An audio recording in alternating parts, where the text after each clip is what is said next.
Narito ang mga pinakamainit na balita ngayong tanghali. Pag-asa, opisyal nang idineklara ang pagtatapos ng El Nino phenomenon. China Coast Guard hinaras ang bangka ng Pilipinas habang inililikas ang may sakit na sundalo mula sa BRP Sierra Madre. Rollback sa produktong petrolyo namumuro sa susunod na linggo. Sa MBC TV correspondents, construction worker patay matapos makuryente sa Pangasinan. Sa MBC TV Sports, Philippine National Football Team laglag sa FIFA World Cup qualifiers matapos matalo sa Vietnam. At sa Showbiz Spotted, 12 Thai actors ng Beat Babe the series all set na para sa kanilang first Manila fan meeting sa June 22.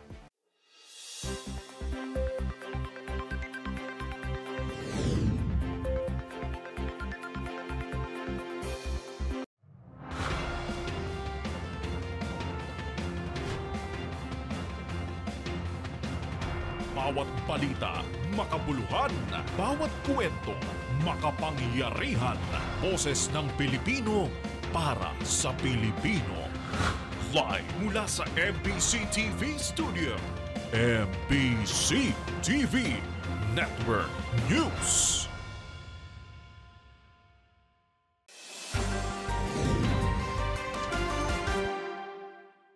Pilipinas, una sa ating mga balita. Opisyal nang nagtapos ang El Nino phenomenon sa bansa. Ayon sa Pag-asa, dahil tagulan na, patuloy na makararanas ng mga pagulan at madalas na thunderstorm sa kanlurang bahagi ng bansa sa hapon hanggang gabi. Nakataas rin ang La Nina Watch ng Weather Bureau kung saan may 69% tsansa na patuloy ito sa Hulyo hanggang Setyembre. Pero abiso ng Pag-asa, posible pa ring patuloy na maranasan ang mainit na panahon at ang below normal rainfall sa lalo na sa silangang bahagi ng bansa. Kaugnay nito, mararanasan pa rin ang matataas na heat index sa ilang bahagi ng bansa ngayong buwan ng Hunyo.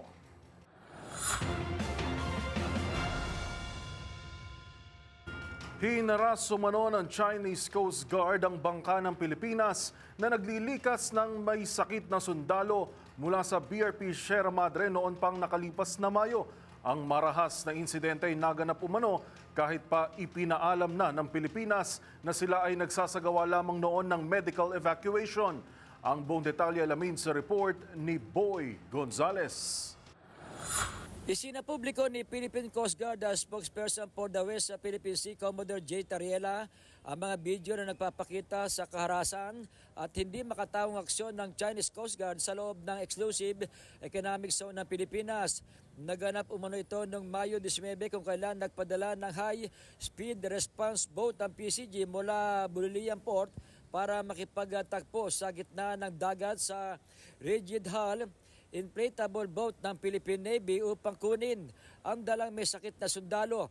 Ayon sa PCG, nang makita ng mga Chinese ang aktibidad ng Pilipinas, hindi maganda ang kanilang tugon na umabot pa sa pangharas tulad ng mga delikadong mga pagmaneobra at pagbangga sa RHIB ng Philippine Navy kung sasakay ang may sakit. Ayon kay Tariela, kahit pa ipinaabot ng Pilipinas na isang medical evacuation ang sinasagawa nila roon. 2 barko ng Chinese Coast Guard, 2 maliit na bangka at 2 rubber boat ang ginamit sa malabarbarong pag-ugali umano na ipinakita ng Chinese Coast Guard sa tangkang pagpigil na mabigyan lunas ang may sakit na sundalong Pilipino. Sa kabila nito, hindi nagpatinag mga tauhan ng Philippine Navy at PCG na halos ilang oras na nakipagpatintero para madala sa ospital ang may sakit na sundalo. Para sa MBC TV Network News, ako si Boy Gonzales. Sama-sama tayo, Pilipino. Sa ibang balita, posible umanong konektado ang nadiskubring scam farm sa Pampanga sa sinalakay na Pogo Hub sa Banbantarlac. Batay sa paunang investigasyon ng pulisya, may nakikita silang ugnayan sa pagitan ng 2 illegal operations. Narito ang ulat ni Edniel Parosa. Iniimbestigahan ng Philippine National Police kasama ng Presidential Anti-Organized Crime Commission ang posibleng kaugnayan ng bagong diskubring scam farm sa Porac, Pampanga sa nauna nang ni-raid na Pogo Hub sa Bamban, Tarlac. Ayon kay PMT spokesperson, Police Colonel Jean Fajardo, kinakitaan ng koneksyon ng otoridad ang Lucky South 99 na may-ari ng establishmento sa Royal Garden Estate sa Porac at kumpanyang Zun Yuan na siya namang may-ari ng Pogo sa Tarlac. Ginawa ni Fajardo ang pahayag matapos ma-rescue ng otoridad ang 157 kataong karamihan ay Chinese, Vietnamese, Malaysian, Myanmar national at Koreano. Habang papatakas sa mga ito sa bahagi ng Angeles City, noong Hunyo 4, nabatid din na reklamo ng ilan umanong dayuhang biktima ang Lucky South 99 dahil sa umano'y pambubugbog, sexual abuse at iba pang human trafficking activities. Maliban dito, noong nakaraang taon pa pala binawi ng PAGCOR ang lisensya nito para mag-operate bilang Pogo matapos una ng salakayin ng otoridad noong 2022. Sinibak na ng Philippine National Police ang hepe ng Porac Municipal Police Station habang sinisiyasat kung bakit nakapag-operate pa ang tinatawag na scam hub kahit wala itong kaukulang permit. May nakuha pong may mga na-recover po doon ng mga evidence po na mga pwedeng magsabi na itong mga incorporators po ng Lucky South ay kasama po doon sa illegal activities po. Samantala, hanggang sa mga oras na ito, hindi patuluyang napapasok ng otoridad ang higit sa 5 hektaryang compound sa Porac matapos bawiin ng Malolos Municipal Trial Court ang search warrant, bagay na in-apply na umano at susubukan ulit isilbi ng Criminal Investigation and Detection Group. Naniniwala ang PNP na maliban sa mga na-rescue sa labas ng compound, may mga nananatili pang dayuhang biktima sa loob ng nabanggit na kumpanya.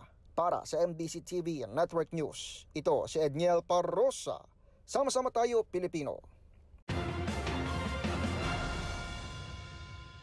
Sibak sa pwesto ang isang police patrolman matapos magpositibo sa drug test ng Special Action Force. Ayon kay PNP SAF Acting Director Police Brigadier General Mark Pespes, natatangi ang pulis sa 73 isinalang sa pagsusuri noong nakaraang linggo. Pero makaraang magposibo o positibo sa confirmatory test kahapon, agad inalis sa pwesto ang hindi na pinangalanang parak na hindi na rin umano nagprotesta.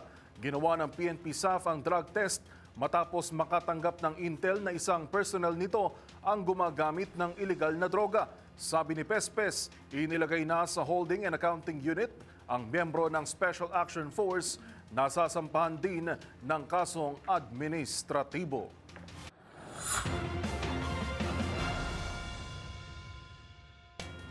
Samantala, good news naman sa mga motorista. Namumuro ang malakihang tapyas presyo sa mga produktong petrolyo sa susunod na linggo. Sa pagtaya ng oil industry sources, 1 peso and 20 centavos hanggang 1 peso and 60 centavos ang posibleng tapyas sa kada litro ng diesel at 1 peso and 20 centavos hanggang 1 peso and 60 centavos sa kerosene.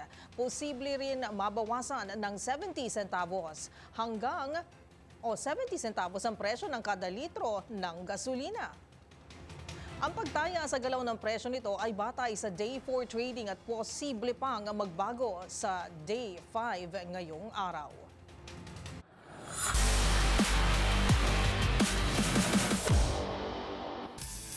Sa mundo ng football, bigo ang Philippine National Football Team na makaabante sa second round ng FIFA World Cup qualifiers.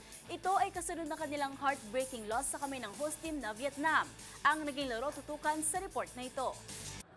Tinuldukan ng Team mula Vietnam ang pag-asa ng Philippine National Men's Football Team na makaabante pa sa 2026 FIFA World Cup qualifiers.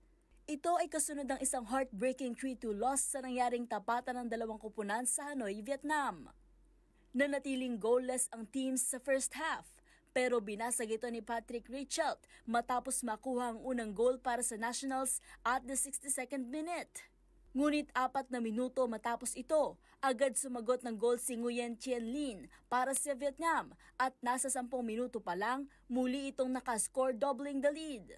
Pero patuloy ang paglaban ng Nationals at pagdating nga ng 89th minute, naibigay rin ni Kevin Ingreso ang isa pang goal para sa Pilipinas. Bagamat tied ang score, naselyuhan ng Vietnam ang kanilang panalo sa extra time. Dahil sa pagkatalong ito, bigo ang Pilipinas na makapwesto sa top 2 spots ng Group F with 1 draw and 4 losses.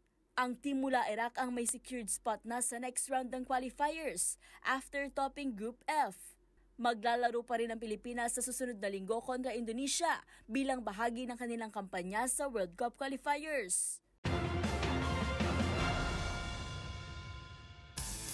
Sa aking pagbabalik, height limit para sa mga import, tatanggalin na sa Commissioner's Cup ayon sa PBA. Para sa detalye, tutok lang sa MBC TV Network News.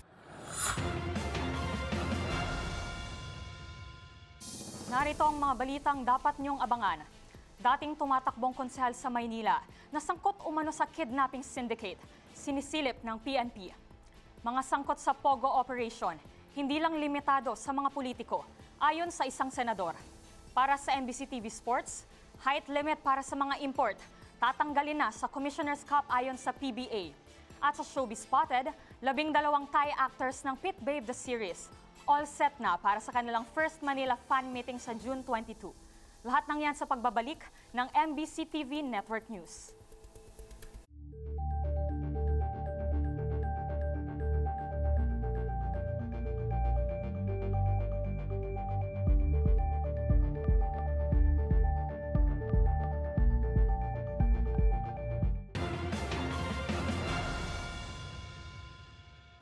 Sinisilip na ng Philippine National Police o PNP ang dating tumakbong konsehal sa lungsod ng Maynila na pinaniniwala ang sangkot din umano sa kidnapping syndicate. Ito'y kaugnay pa rin sa pagkakaaresto sa 4 na pulis na itinuturong mga sospek sa pangingidnap sa foreign nationals sa bansa.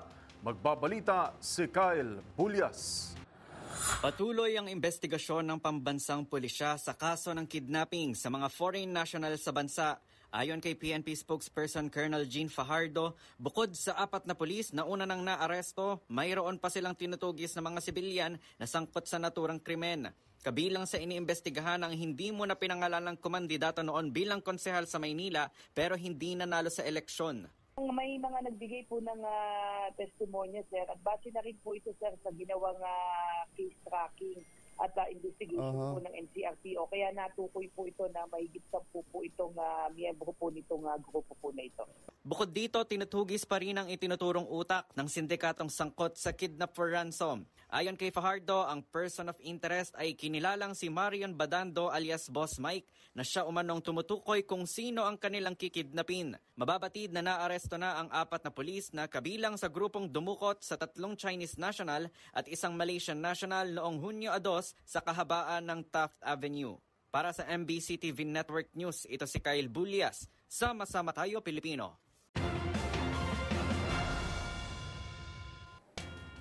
Hindi lang daw limitado sa mga politiko ang mga individual na sangkot sa Pogo operation sa bansa.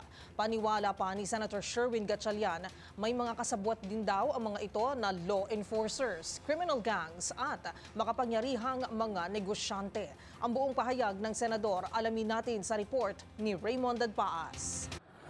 Lumawak na ang saklaw ng Pogo operation sa bansa at hindi lamang ito limitado sa mga politiko gaya ni Mayor Alice Go ng Bamban Tarlac. Ayon kay Senador Sherwin Gatchalian, may mga kasabwat din ng mga law enforcers, criminal gang at ilang mga negosyante. Tumanggi itong magbigay ng dagdag na detalye dahil ang mga law enforcement agencies ay nagsasagawa pa ng validation. Hindi rin niya kinumpirma ang binabanggit ni Senador Jinggoy Estrada na isang mayor sa Pangasinan ng kasabwat ni Mayor Go sa Pogo operation sa Bamban Tarlac. Pati ang partisipasyon ng mga sinasabing kasama sa Pogo Web ay wala pang linaw kung ano ang kanilang partisipasyon. May mga pangalan kasi doon at mayroong web, no, na pinakita at may mga politicians, enforcers, criminal syndicates, even businessmen. No, meron din, may mga businessmen rin. No. Naniniwala ang senador na sa laki ng pera na ipinasok para sa pagtatayo ng operasyon ng Pogo ay kasama na dito ang kanilang gagamitin o ginagamit na panglagay para sila ay makapag-operate ng hindi inaabala sa isang lugar dahil pati sa judiciary ay hindi rin malayo na nakapaglagay na sila ng galamay na nagbabantay para sa kanila.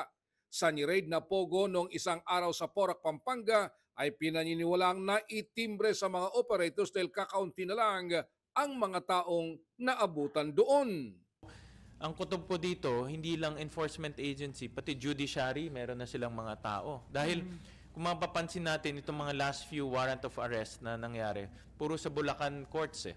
No? So siguro alam nila na dito na naman pupunta nagkaroon na sila ng mga mata at tenga doon sa korte. Una nito inihayag ni Undersecretary Gilbert Cruz ng Presidential Anti-Organized Crime Commission o PAO-CC na may mahigit na 400 POGO operators sa bansa. Sa bilang na ito ay mahigit 40 lamang ang may lisensya mula sa Philippine Amusement and Gaming Corporation o PAGCOR.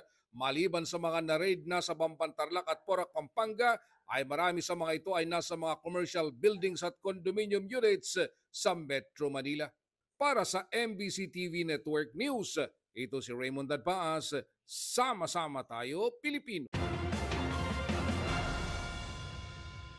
Samantala, tinataya naman ng Philippine Statistics Authority o PSA na magre-resulta sa pagbaba ng 5 hanggang 6 na piso ang kada kilo ng bigas ang pag-aproba ng Pangulo sa pagbaba ng taripa ng imported rice. Pero paglilinaw ng isang mambabatas, ang pagtayang ito ay nakabatay sa kasalukuyang dollar-peso exchange rate. Ang buong detalye tinutukan sa ulat ni Milky Rigonan. Posibleng bumaba sa 5 to 6 pesos kada kilo ang presyo ng bigas kapag epektibo na ang pagbawa sa taripa ng imported rice. Ito ay matapos aprobahan ni Pangulong Bongbong Marcos ang rice tariff cut sa 15% mula sa kasalukuyang 30%. Ayon kay Quezon 1st District Representative Mark Enverga, Chairman ng House Committee on Agriculture and Food, ang pagtaya ay base sa datos ng Philippine Statistics Authority. Pero nilinaw ni Enverga, ang pagtaya sa reduction ay base sa exchange rate, kung saan ang palitan ngayon ng piso sa dolyar ay 1:58 pesos. Nais ng Kamarang makatulong sa layunin ni Pangulong Marcos na matamo ang abot kayang presyo ng bigas sa pamilihan. Ito rin ang mensahe ng Kamara sa pangunguna ni House Speaker Martin Romualdez sa pinatawag na meeting sa mga concerned government agencies at kinatawa ng malalaking supermarket operators. Partikular na binigyan ng direktiba ni Romualdez ang Department of Trade and Industry na tiyaking susunod sa pagbaba ng presyo at maiwasan ang pagsasamantala sa mga consumer. Tinatayang mararamdaman ang epekto ng rice tariff cut sa presyo ng iba pang mga bilihin sa buwan ng Hulyo bago ang SONA ni Pangulong Marcos. Para sa MBC TV Network News, ako si Milky Rigonan. Sama-sama tayo, Pilipino. Iniimbestigahan naman ng National Privacy Commission o NPC ang halos magkasunod na data breach sa dalawang malaking korporasyon na Robinsons Land Corporation at Toyota Motor Philippines. Ang tugon ng NPC sa mga insidente tutukan sa balita ni Nicole Lopez. Kinumpirma ng National Privacy Commission na nagkaroon ng data breach sa Robinsons Land Corporation at Toyota Motor Philippines. Sa isang pahayag, sinabi ng NPC na ipinagbigay alam sa kanila ng property developer na Robinsons Land ang data breach noong June 1, Sabado, habang ang automotive giant naman na Toyota ay nagsabi sa NPC ukol sa data breach noong May 14. Sa ngayon, sinabi ng NPC na patuloy nilang tinitingnan at iniimbestigahan ang mga inireport sa kanila ng dalawang kumpanya. Ayon kay NPC Compliance and Monitoring Division Chief Attorney Rainier Milanes, seryoso nilang tinutugunan ng umano'y mga data breach at nakamonitor sila sa sitwasyon. Nanawagan din si Milanes sa mga individual na posibleng nadali ng data breach na lumapit sa kanilang tanggapan. Sinabi rin ng NPC na iniimbestigahan nila ang di umano'y data breach sa SNR, pero sabi ng Membership Shopping Club na batay sa ginawa nilang investigasyon, wala naman silang nakitang ebidensya na nagkaroon sila ng data breach. Para sa MBC TV Network News, ito si Nicole Lopez. Sama-sama tayo, Pilipino.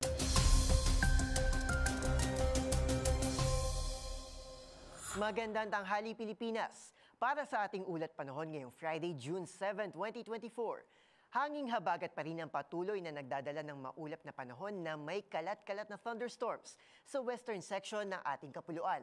Kaya naman iba yung pag-iingat pa rin po sa mga kababayan natin sa Ilocos Region, Cordillera, Bataan, Zambales, Pampanga, Tarlac, Bulacan, Metro Manila at ilang bahagi ng Calabarzon at Mimaropa.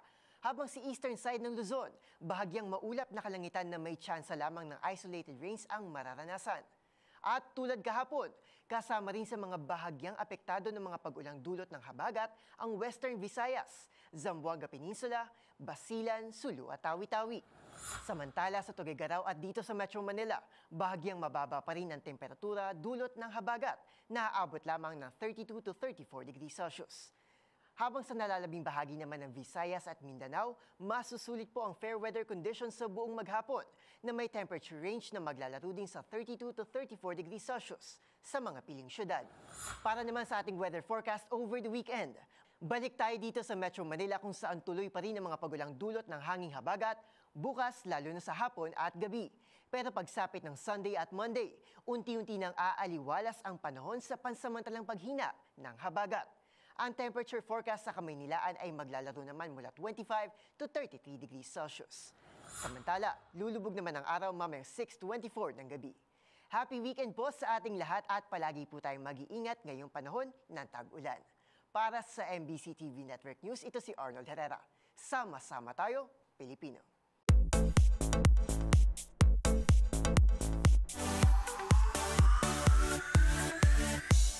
Pinoy Thai BL fans, ready na ba kayo sa isang journey? 2 linggo na lang kasi bibisita na sa bansa ang 12 Thai actors na bida ng Pit Babe the Series para sa kanilang Love's Journey Tour, hatid ang isang unforgettable fan meet. Ang mga detalye tutukan sa Showbiz Report na ito.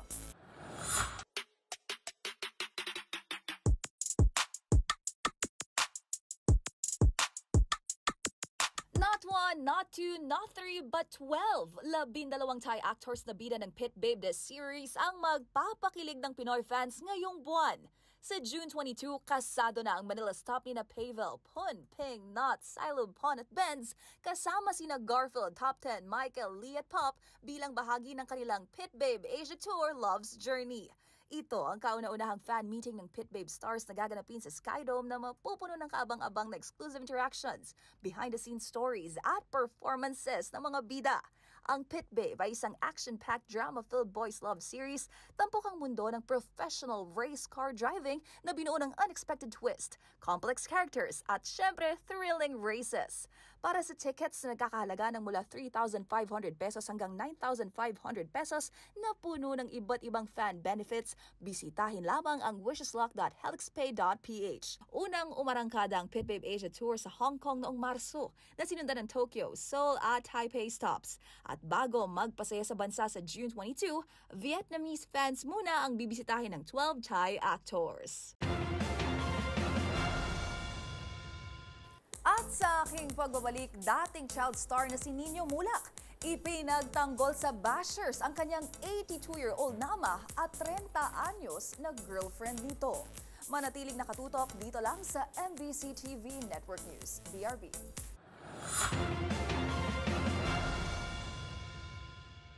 Narito ang mga balitang dapat niyong abangan. Karagdagang pondo para sa pagpapalakas ng depensa ng AFP, ipinangako ni PBBM. At sa MBC TV correspondents, construction worker, patay matapos makuryente sa Pangasinan. Sa trending and viral show, 2 estudyante sa Negros Occidental na may nakakaaliw na pangalan, nag-viral. At sa MBC TV Sports, height limit para sa mga import, tatanggalin na ayon sa Commissioner's Cup.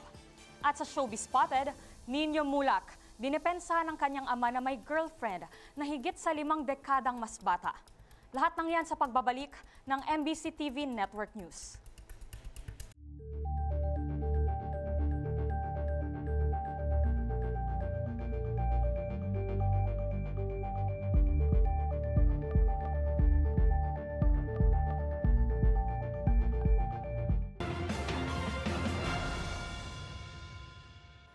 Nangako si Pangulong Bongbong Marcos na karagdagang pondo para palakasin ang depensa ng sandatahang lakas ng Pilipinas laban sa external threats.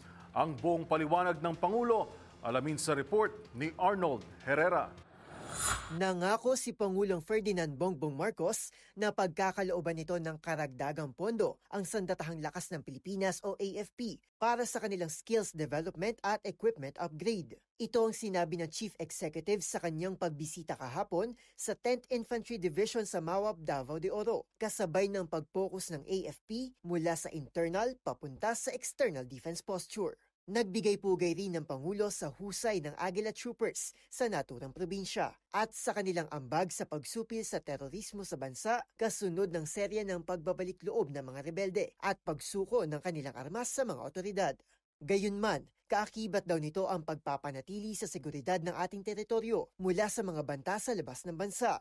Kaya naman tiniyak nito ang pagtutulungan ng civilian at military leaderships, kabilang na ang National Task Force to End Local Communist Armed Conflict o NTF-ELCAC. Nilinaw rin ng presidente na ang hakbang na ito ay pagpapalakas lamang ng ating depensa at hindi mensahe ng pakikipagyera sa anumang bansa, grupo o individual. Para sa MBC TV Network News, ito si Arnold Herrera. Sama-sama tayo, Pilipino. Samantala, tuluyan ng ipinasara ng lokal na pamahalaan ng Valenzuela ang bodega na nag-viral matapos magbandera ng bandila ng China. Ito'y matapos matuklasan na isa sa mga kumpanya na nangungupahan sa bodega ay nag-ooperate kahit walang kaukulang business permit. Narito ang balita ni Edwin Duque. Makarang imbestigahan ng Valenzuela LGU sa bodega na nagpakita ng Chinese flag sa bubong ng kanilang warehouse. Inuutos na naisarado dahil nga sa kawalan ng permit. Ito ang resulta umano ng investigasyon kanina ng Business Permit and Licensing Office o BPLO ay nag-imbestiga sa bodega sa Barangay Bignay na nagpakita nga ng banyagang bandila at ibinunyag ang ilang mga paglabag sa kumpanya. Inutos na ni Mayor Wes Gatchalian sa pamamagitan ng pagre-rekomenda sa BPLO ang agarang pagpapasara sa establishmento. Lumalabas sa kanilang inspeksyon na natuklasan ng BPLO na ang Star Power Equipment Corporation, isa umano sa 3 kumpanyang umuupa ng ari-arian sa compound ng bodega, ay tumatakbo ng walang kinaukulang permit o mayor's permit. Ang BPLO ay nasa proseso pa ng pagkukumpirma kung sino ang mga kumpanya sa compound ng bodega ang responsable sa pagtaas ng bandera ng ibang bansa. Lumalabas sa karagdagang investigasyon ang proseso umano ng mga dayuhang empleyado sa dalawang kumpanyang nag-operate sa lugar ay kasalukuyang bine-verify ng BPLO kung ang mga empleyado na ito ay nagtataglay din ng mga kinaukulang working visa. Binibigyan din ng pamalang lungsod ng Valenzuela ang pangako nitong itaguyod ang pagkamakababayan ng mga Pilipino at pagsunod sa mga pambansang batas. At pinaalalahanan din ang lahat ng mga nagnenegosyo at residente hinggil nga sa pagbabawal sa pagpapakita ng mga banyagang watawat sa mga pampublikong espasyo, maliban sa loob lamang ng embahada, ang mga demokratikong establishmento at mga tanggapan ng mga international organisasyon ayon sa pinag-utos sa pamamagitan ng Republic Act number 8491. Para sa MBC TV Network News, ako si Edwin Duque, sama-sama tayo Pilipino.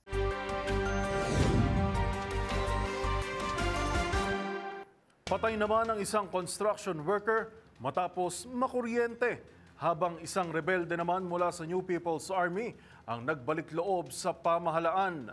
Ang detalye sa mga balitang yan, ihatid sa atin ng provincial correspondents na sina Freddy Fajardo at Jane Galit Bantayan.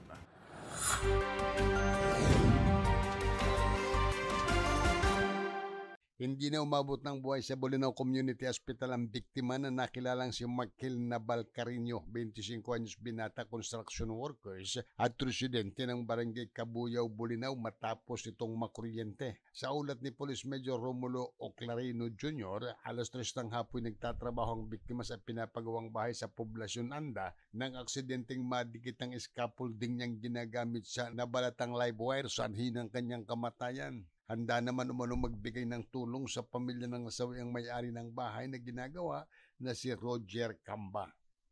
Para sa MBC TV Network News, ito si Freddy Fajardo. Sama-sama tayo, Pilipino. Matapos ang 24 years na pagiging miyembro ng New People's Army, ay nagdesisyon na itong NPA na magbalik gobyerno. Ayon sa report ng PNP, ang miyembro ng Communist Terrorist Group ay nagbalik gobyerno sa 8th Offered Maneuver Company Regional Mobile Force Battalion na pinapangunahan naman ni Police Captain Mark Mon Amistuso doon sa Barangay Ordanita, Lavisaris, Northern Samar. Nakilala ito sa kanyang alias na si Nilson, 65 anyos, isa itong magsasaka at residente ng San Isidro, Northern Samar. Ayon sa report, ito ay miyembro ng Batakang Organisadong Partido Unit Militia ng Squad 1, SRGU-SRC Emporium ng Eastern Visayas Regional Party Committee. Mula 2000 hanggang 2024 ay naging miyembro ito ng New People's Army. Naging matagumpay ang ginawang negosasyon ng otoridad kung kaya't nahikayat itong si Nilson na magabalik gobyerno. Sa kasalukuyan, ang nasabing surrender ay nasa kustudiya ng 804 Maneuver Company at inahahanda na ang tulong na matatanggap nito sa gobyerno. Para sa MBC TV Network News, ito si Jane Galit Bantayan. Sama-sama tayo, Pilipino.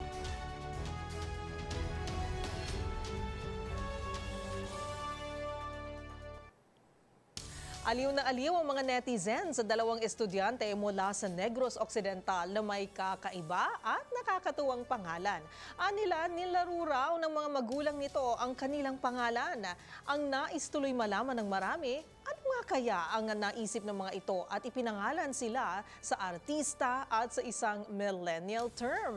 Ang trending names ng mga dalagita, alamin natin sa report ni Rose Babiera.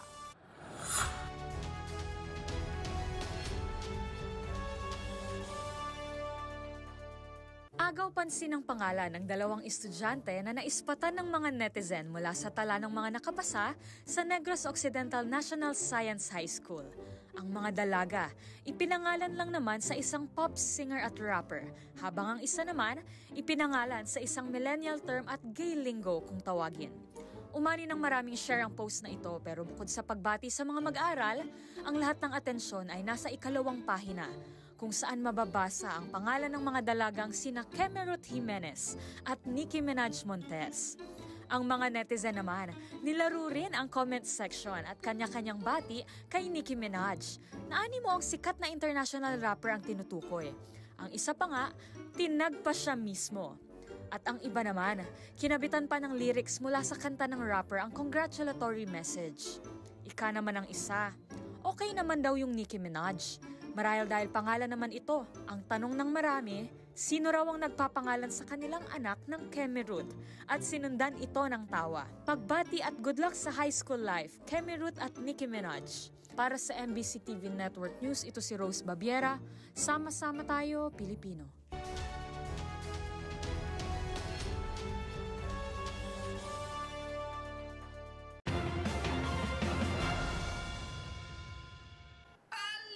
Pag may Pinoy, may tugtugan.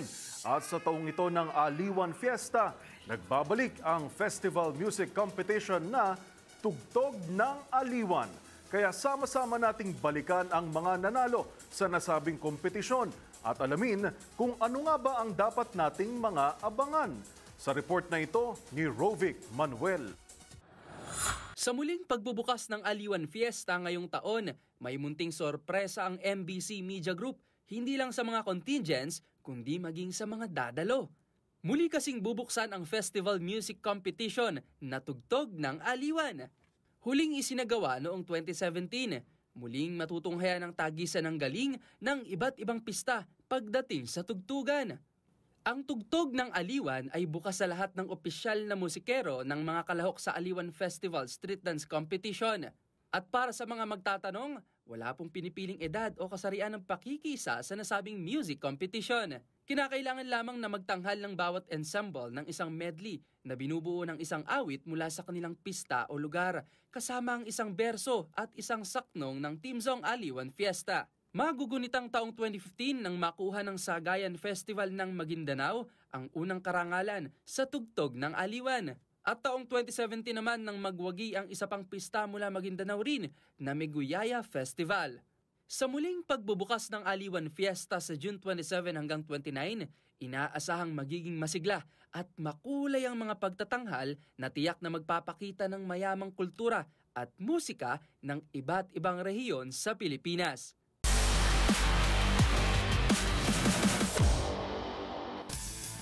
Sa mundo ng basketball, dahil nalalapit na ang pagtatapos ng PBA Season 48, inilatag na ng liga ang mga pagbabagong dapat abangan ng basketball fans. Isa na dyan ang pag-aalis ng height limit para sa mga maglalarong import sa Commissioner's Cup. Ang iba pang anunsyo, alamin sa report na ito. Maraming mga pagbabagong inilatag ang Philippine Basketball Association o PBA para sa paparating na 49 season. Kabilang na dyan ang pag-aalis ng height limit ng mga maglalarong import sa Commissioner's Cup. Baka mag-2 imports. Baka lang. Kasi depende, pag sumali nga yung guest team, baka mag-2 imports tayo. First conference, Governor's Cup, 6-6. Pumayag na rin ng board na sa yung pinopropose ko na unlimited height ang Commissioner's Cup sa second conference. Magugunitang sa original na rule ng PBA, ang mga foreign player na may 6'9" height lamang ang maaaring mag-qualify bilang import sa Commissioner's Cup. Sa paparating na season, mauunang ganapin ang Governor's Cup na susundan ng Commissioners at ng Philippine Cup na sakto lamang ang schedule para sa pagdiriwang ng anniversary ng PBA. Dagdag din ni PBA Commissioner Willie Marshall, posible rin ang pagsali ng isang foreign team sa ikalawang conference ng season. May kausap na rin kami. Baka may guest team tayo sa second conference.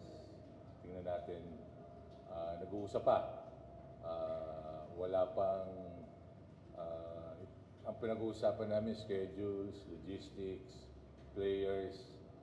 So, wala pang konkreto na usapan, pero tinitingnan natin kung magkakaroon tayo ng guest team. May ilang pagbabago rin sa kanilang calendar, kung saan kalagitnaan na ng August magsisimula ang conference para magbigay daan sa upcoming FIBA windows. Inaasahan din ang pagsali ng PBA sa East Asia Super League o EASL at FIBA Basketball Champions League Asia.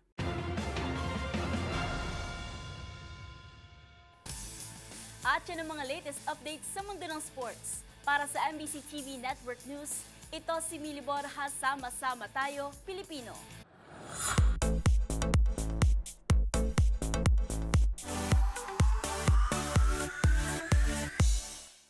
Kamakailan lang naging usap-usapan sa social media ang 48-year age gap ng bagong kasal na sina Batangas Governor Mandanas at Attorney Chua.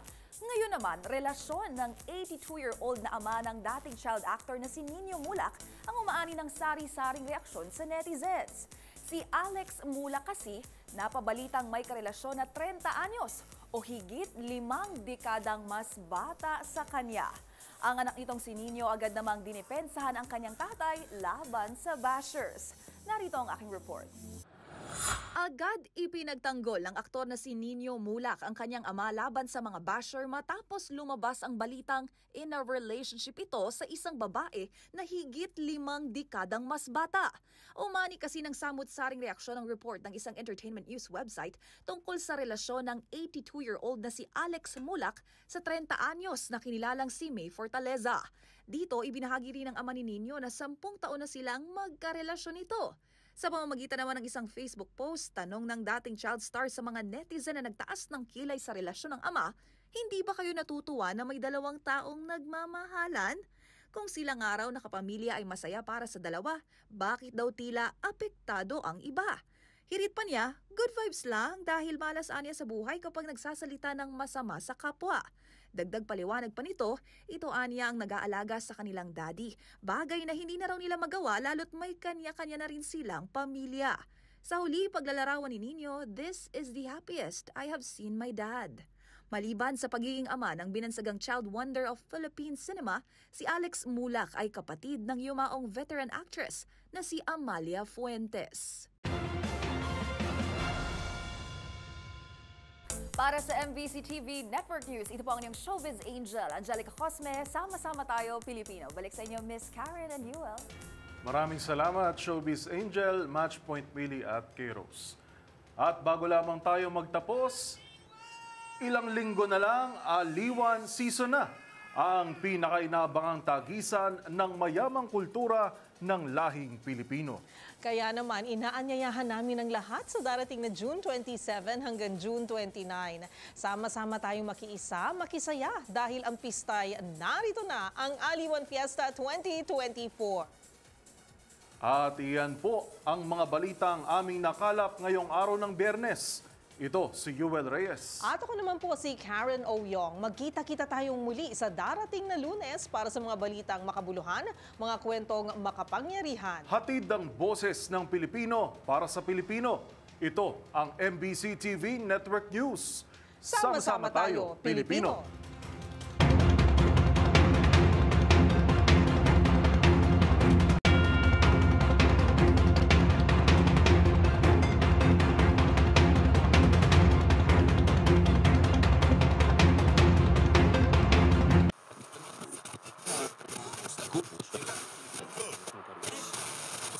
Kasama pa rin natin ang buong radyo natin FM Nationwide, ang ating mga radio stations sa Visayas at Mindanao.